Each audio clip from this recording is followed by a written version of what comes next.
Argument ये भी तो है कि वो मुख्यमंत्री आवास है, कोई निजी घर तो उन्होंने बनाया नहीं है, वो मुख्यमंत्री आवास है। जो भी अगला मुख्यमंत्री होगा, जैसे पीएम आवास में अगर कुछ भी काम होता है तो अगला पीएम वो सदा के लिए होता है, मुख्यमंत्री आवास में उन्होंने ये काम किया है। क्या इस बात में दम नहीं है? कोई निजी घर तो है नहीं उनका।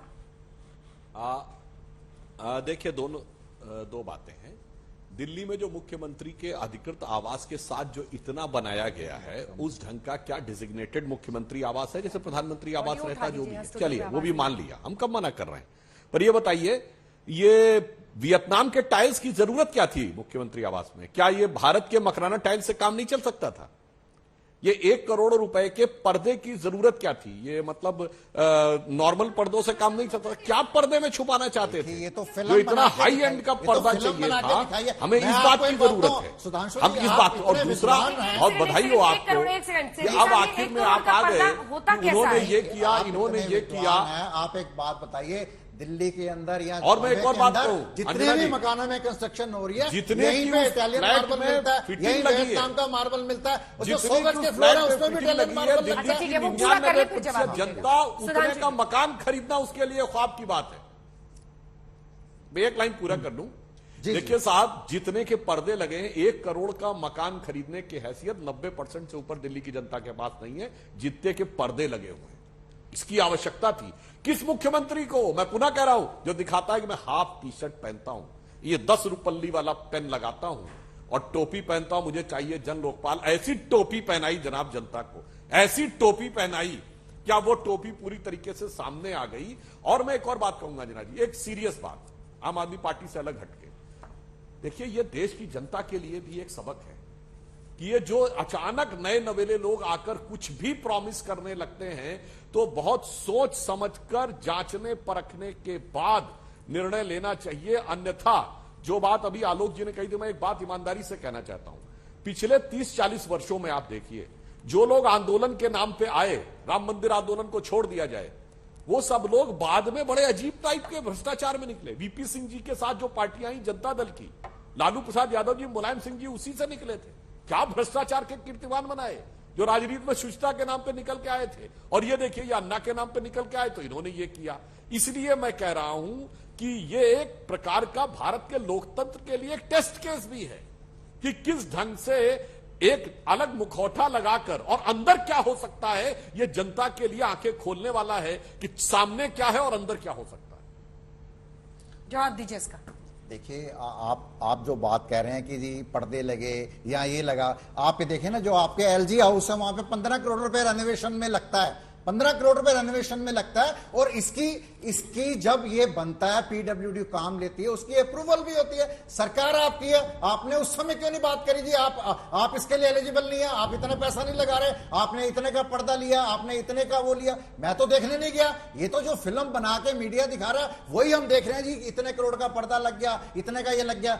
लेकिन जो संजय सिंह जी ने अभी प्रेस कॉन्फ्रेंस करी, उन्होंने पूरा मकान जो जर्जर हालत में था, 80 साल पुराना मकान था, उसकी पूरी कंस्ट्रक्शन हुई।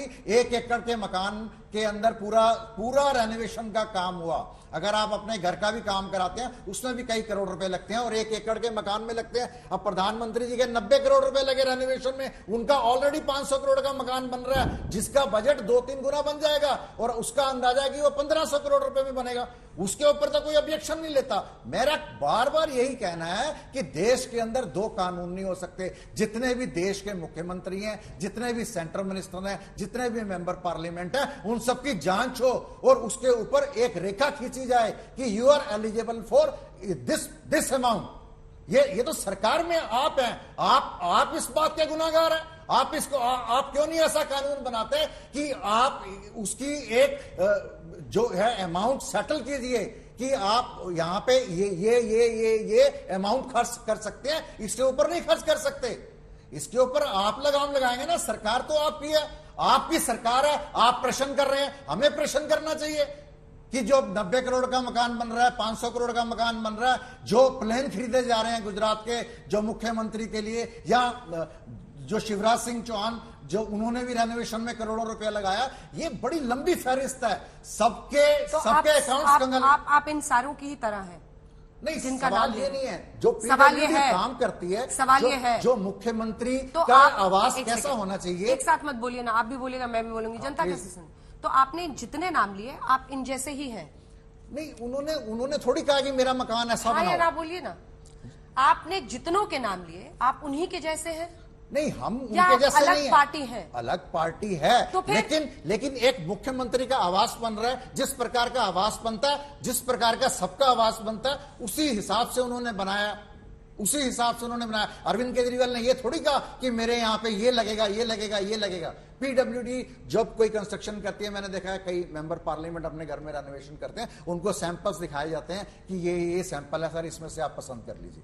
वो नहीं कहते कि मैं यहां से खरीदूंगा, वो आलोक जी और ऑथराइज। दोनों हाथ उठा रहे हैं, जल्दी से।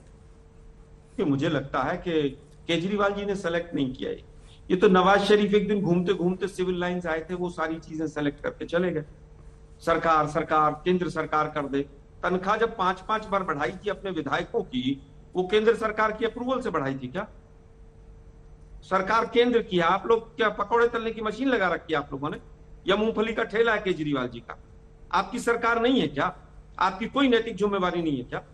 आप लोग कहते हैं पीडब्ल्यूडी ने ऐसा कर दिया, पीडब्ल्यूडी ने, ये पीडब्ल्यूडी का बांग्लादेश से आई है, आप ही के अधिकारी हैं उसके अंदर। लोकपाल के ऊपर आपने कहा इतना बड़ा आंदोलन किया, आज लोकपाल होगा तो लोकपाल नजर रखेगा ना। भाग गए आप लोग, मोहल्ला सभा होगी, मोहल्ला ये होगा, मोहल्ला वो होगा, पता नहीं कौन कौन सी कहानियां सुना दी देश को। टोपी का टोपा पहना दिया पूरे देश को आरएसएस की मदद से, और आज आप बड़ी बड़ी बातें कर रहे हैं। केंद्र सरकार ऐसा क्यों नहीं कर रही है? केंद्र सरकार ऐसा क्यों नहीं करे? केंद्र पे हम सवाल उठा रहे, मोदी जी को हम हर सवाल पर उनके पे सवाल उठा रहे, लेकिन केजरीवाल तो दिव्य आत्मा आए थे, वो तो दिव्य आत्मा आए थे पूरी तरह। मैं क्या, आलोक जी भी बीजेपी के प्रवक्ता हो गए। मैं ये कह रहा हूँ कि अगर सबके बारे में मैं बात कर रहा हूँ, मैं कह रहा हूँ आप कानून बनाइए ना। आप भारतीय जनता पार्टी सरकार के अंदर है, ये आपका काम है। आप बहुत सारी ऐसी चीजें हैं जो मिसयूज होता है सरकारी फंड का, देश के आम लोगों के टैक्स के पैसे का, ऐसी बहुत सारी चीजें हैं। आप अडानी को सारी चीज सीमेंट दे रहे हैं। आलोक जी पहले आप गुजरात में कहते थे कि ये बीजेपी की बी टीम है, अब ये तो आप ही पे आरोप लगा रहे हैं कि आप बीजेपी की बी टीम हो गए। देखिए, वो आरोप लगाना एक अलग बात है। अंजना जी, मैंने जितने केजरीवाल जी कहते हैं ना सब मिले हुए हैं जी। देखिए, वो तो केजरीवाल जी किससे मिले हुए हैं तो समय बताएगा। केजरीवाल जी कहीं ऊपर नीचे कहीं और मिले होंगे। मैं मुद्दों की बात कर रहा हूं। मैंने कहा मोदी जी के तमाम इश्यूज के ऊपर हमने सवाल उठाए, चाहे वो 17,000 करोड़ के हवाई जहाज हो, चाहे 20,000 का सेंट्रल विस्टा हो,